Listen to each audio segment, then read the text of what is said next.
Hello बच्चों, let's read the question. The question says a soap bubble of radius r1 is placed on other soap bubble of radius r2. r1 is less than r2. The radius r of the soapy film separating two bubbles is option A r1 plus r2, option B square root r1 square plus r2 square, option C r1 raised to the power 3 plus r2 raised to the power 3, option D r2 r1 divided by r2 minus r1. ठीक है बच्चों. सो इस question के अंदर हमें सबसे पहले diagram बना लेते हैं. तो ये हमारा सोपी बबल था छोटा, इसकी रेडियस क्या थी हमारी r1, और ये एक बड़ा सोपी बबल है, इसकी रेडियस हमारी कितनी है r2 है. ठीक है बच्चों.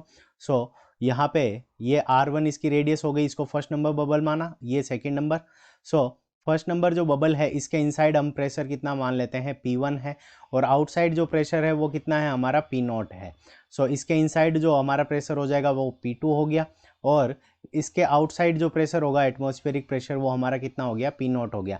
अब दोनों के इंटरफेरेंस पर यहाँ पे एक बबल बनेगा. ठीक है बच्चों. सो इसकी रेडियस हम कितनी मान लेते हैं, इसकी रेडियस है हमारी r, और यही हमें क्या करनी है, फाइंड आउट करनी है. सो इस क्वेश्चन को करने के लिए हम क्या करेंगे, की कंसेप्ट अप्लाई करेंगे. सो की कंसेप्ट. अब की कंसेप्ट के अंदर हम जानते हैं कि जो हमारा सोप बबल होता है इसके अंदर हमारा क्या होता है, एक्सेस प्रेशर होता है. ठीक है बच्चों. सो P एक्सेस, सो जो हमारा एक्सेस प्रेशर होगा, सो P एक्सेस, तो जो एक्सेस प्रेशर हो जाएगा वो हमारा कितना होगा.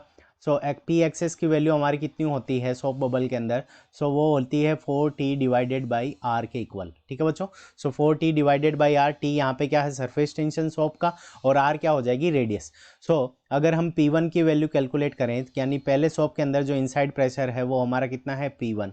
सो P1 is equals to, so P1 is equals to हमारा कितना हो जाएगा P0 outside pressure plus 4T divided by R1, 4T divided by R1, और इसको हम दे देंगे इक्वेशन नंबर फर्स्ट.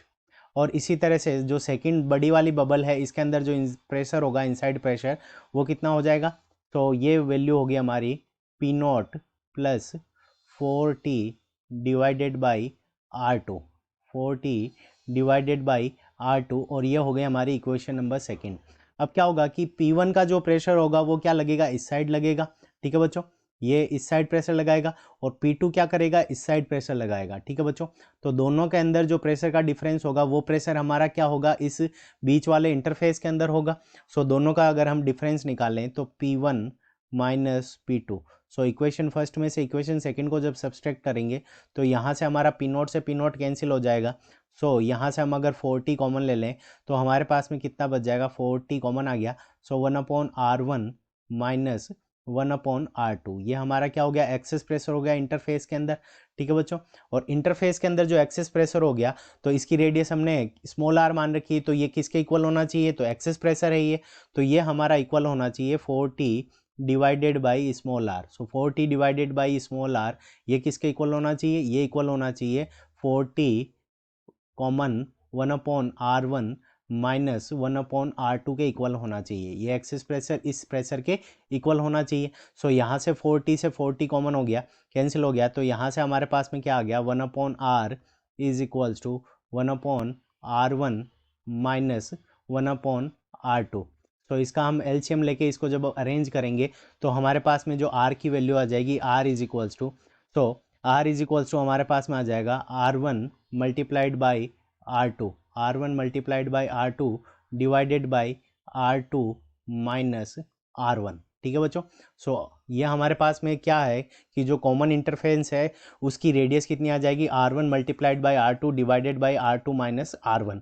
सो ये हमें कौन से ऑप्शन के अंदर गिवन है, सो ये हमें ऑप्शन डी के अंदर गिवन है. So option D is the correct answer of this question. I hope you understood it well. Best of luck. Thank you.